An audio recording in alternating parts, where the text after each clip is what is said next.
दाओसमधल्या करारासंदर्भात मुख्यमंत्री देवेंद्र फडणवीसांनी प्रतिक्रिया दिली आहे। गुंतवणुकीसंदर्भात विविध कंपन्यांसोबत करार आहे। राज्यात मोठ्या संख्येनं रोजगार उपलब्ध होणार आहे अशी ग्वाही मुख्यमंत्री थेट दाओसमधून देत आहेत। मला आनंद आहे की खूप चांगल्या प्रकारे एमओयूज होत आहेत आणि इन्व्हेस्टमेंट पण येते, पण त्याच्यासोबत आम्ही खूप स्ट्रॅटेजिक एमओयूज देखील या ठिकाणी केलेले आहेत। काही एमओयूजचा उल्लेख मला केला पाहिजे। युनिव्हर्सिटी ऑफ कॅलिफोर्निया सोबत आम्ही एक एमओयू केलेला आहे की ज्यातनं मोठ्या प्रमाणात कॅपॅसिटी बिल्डिंगचं काम होणार आहे।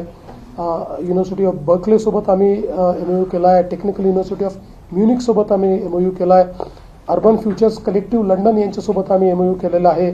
तर आपण जर बघितलं तर हे सगळे जे टेक्निकल एमओयूज आम्ही केलेले आहेत, या टेक्निकल एमओयूजमुळे एक प्रकारे आपण केवळ इन्व्हेस्टमेंट नाही तर नॉलेज आणि टेक्नॉलॉजी आणतो। लोकशाही मराठी ऐका, पहा, जागरूक रहा।